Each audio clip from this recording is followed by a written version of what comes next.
Bonsoir à toutes et à tous et bienvenue à cette nouvelle édition de Direct. L'année 2025 s'approche de sa fin, un mois nous sépare de 2026. L'occasion ce soir d'avoir un regard, de jeter la lumière sur l'économie égyptienne au cours de l'année qui s'est écoulée. Un regard, on espère bien qu'il soit approfondi sur la performance de l'économie égyptienne qui a connu pas mal de défis au cours des dernières années. Une performance quand même assez intéressante au cours de ces dernières années. Quand on parle de la performance de l'économie égyptienne, il faut bien rappeler le lien entre l'économie, les politiques de réforme économique et la politique de réforme monétaire. Ça va être pour la partie débat. On commence quand même, comme d'habitude, avec l'actualité.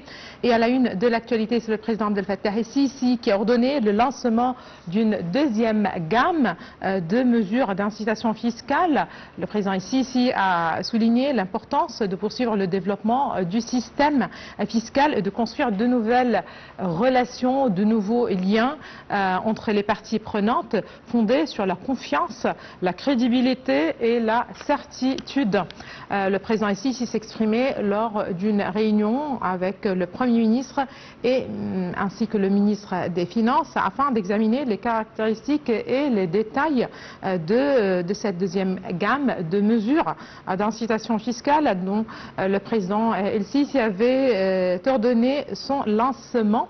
Lors de la réunion, les participants ont examiné justement l'évolution de la situation financière et économique dans le pays, ainsi que les efforts déployés pour rétablir la confiance des investisseurs dans le cadre ou dans un cadre justement d'une vision économique globale et cohérente, contribuant à renforcer la compétitivité de l'économie égyptienne. Le chef de l'État a souligné la nécessité de consolider les progrès déjà constatés en matière d'indicateurs économiques et d'œuvrer à l'augmentation des investissements privés afin de mettre en évidence la capacité du secteur privé à stimuler la croissance et le développement. Il a également insisté sur l'importance de prendre toutes les mesures nécessaires à la mise en œuvre d'un système numérique au sein du ministère des Finances, notamment dans les domaines des douanes et des impôts, et sur la nécessité d'assurer la continuité de la gouvernance de toutes les procédures.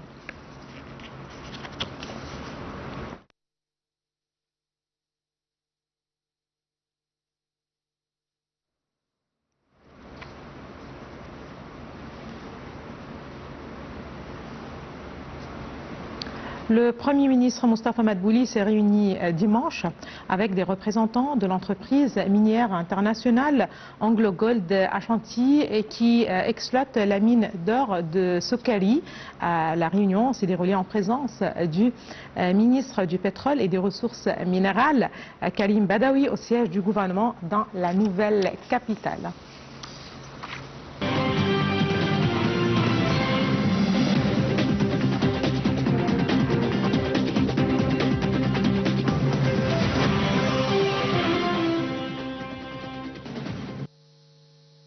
Le Premier ministre Moustapha Madbouli a rencontré dimanche au siège du gouvernement dans la nouvelle capitale les représentants de la société minière AngloGold Ashanti qui exploite la mine d'or de Sukari afin d'examiner l'avancement des travaux.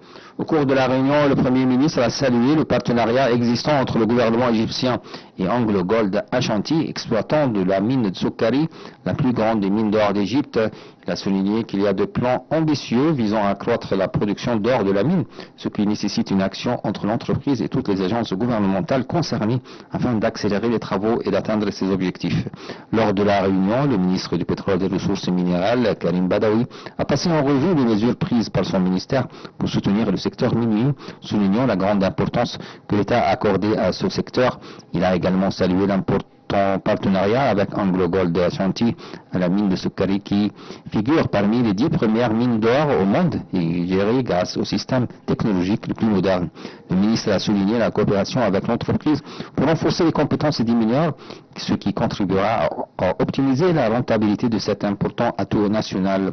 Pour sa part, un des plus responsables de la société a déclaré Anglo Gold Ashanti est une entreprise minière internationale forte d'une expérience de plus d'un siècle, ajoutant que l'entreprise attache une grande importance à son partenariat avec le gouvernement égyptien.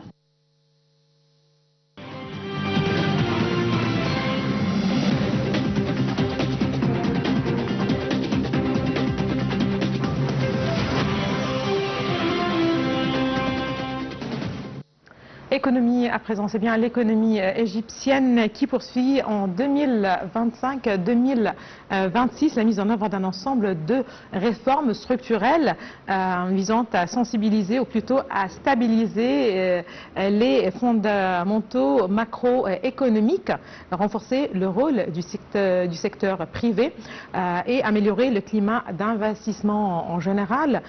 Ces mesures s'inscrivent dans le cadre d'une coopération élargie avec les institutions financières internationales, notamment le Fonds monétaire international, la Banque mondiale, ainsi que d'initiatives gouvernementales pour diversifier justement les sources de croissance. Je vous laisse avec les détails.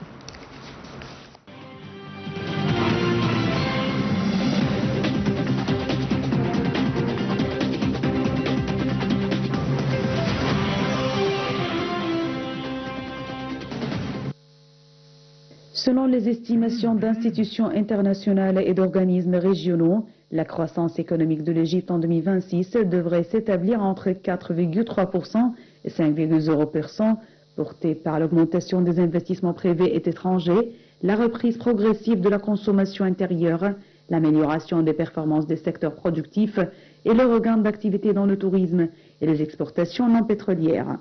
Les indicateurs préliminaires du début de l'exercice 2025-2026 montrent une dynamique positive suggérant la possibilité d'atteindre un taux de croissance avoisinant les 5% si les réformes se poursuivent à un rythme soutenu.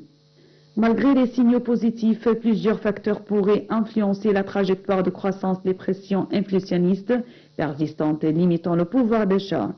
Les vulnérabilités externes liées aux fluctuations des marchés mondiaux et au contexte géopolitique régional, l'exigence de poursuite des réformes structurelles pour améliorer la productivité et l'efficacité du secteur public. Les perspectives économiques de l'Égypte pour 2026 apparaissent globalement positives avec une croissance attendue autour de 4,5% à 5,0% sous réserve de la continuité des réformes et de conditions externes favorables.